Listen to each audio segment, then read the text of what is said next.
जय श्री राम दोस्तों।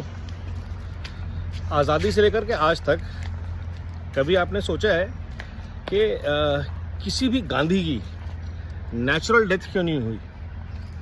मोहनदास करमचंद गांधी, संजय गांधी, इंदिरा गांधी, राजीव गांधी, किसी भी गांधी की आज तक नेचुरल डेथ नहीं हुई।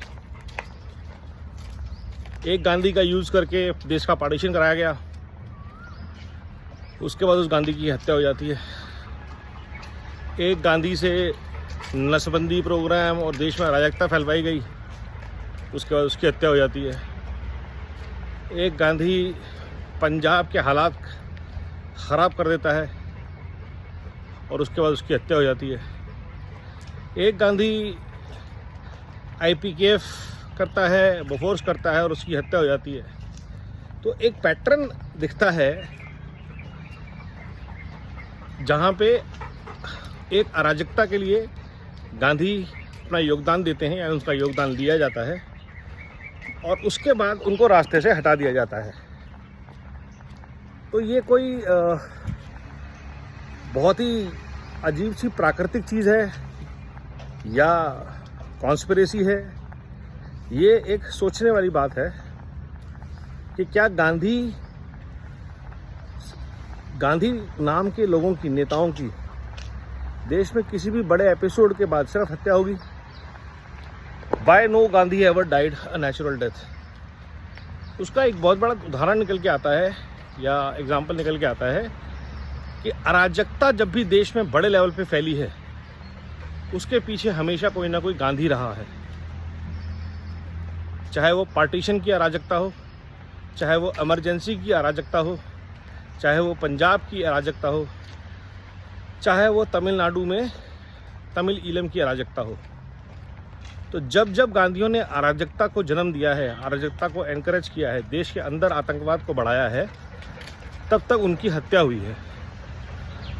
तो इसमें से एक वार्निंग निकल के आती है आज के गांधियों के लिए कि अपनी हिस्ट्री से सबक लें और आज जब देश में इलेक्शंस के रिजल्ट अनाउंस होंगे तो वो उसको हाईजैक करके उसमें अराजकता का जहर घोलने की कोशिश ना करें। क्योंकि जब भी अराजकता फैली है देश में, गांधियों द्वारा फैलाई गई है, तो उसका नतीजा क्या हुआ ये मैंने आपको बताया अभी। और ये मैं किसी एविडेंस के बेसिस पे नहीं कह रहा हूँ, मैं एक पैटर्न बता रहा हूँ आपको कि कहाँ से क्या होता है। क्योंकि जब आप आग लगाते हैं तो उस आग में झुलसे जिसका घर झुलसा होता है, जिसका परिवार गया होता है, वो देश में फ्रस्ट्रेट होकर कुछ भी कर सकता है।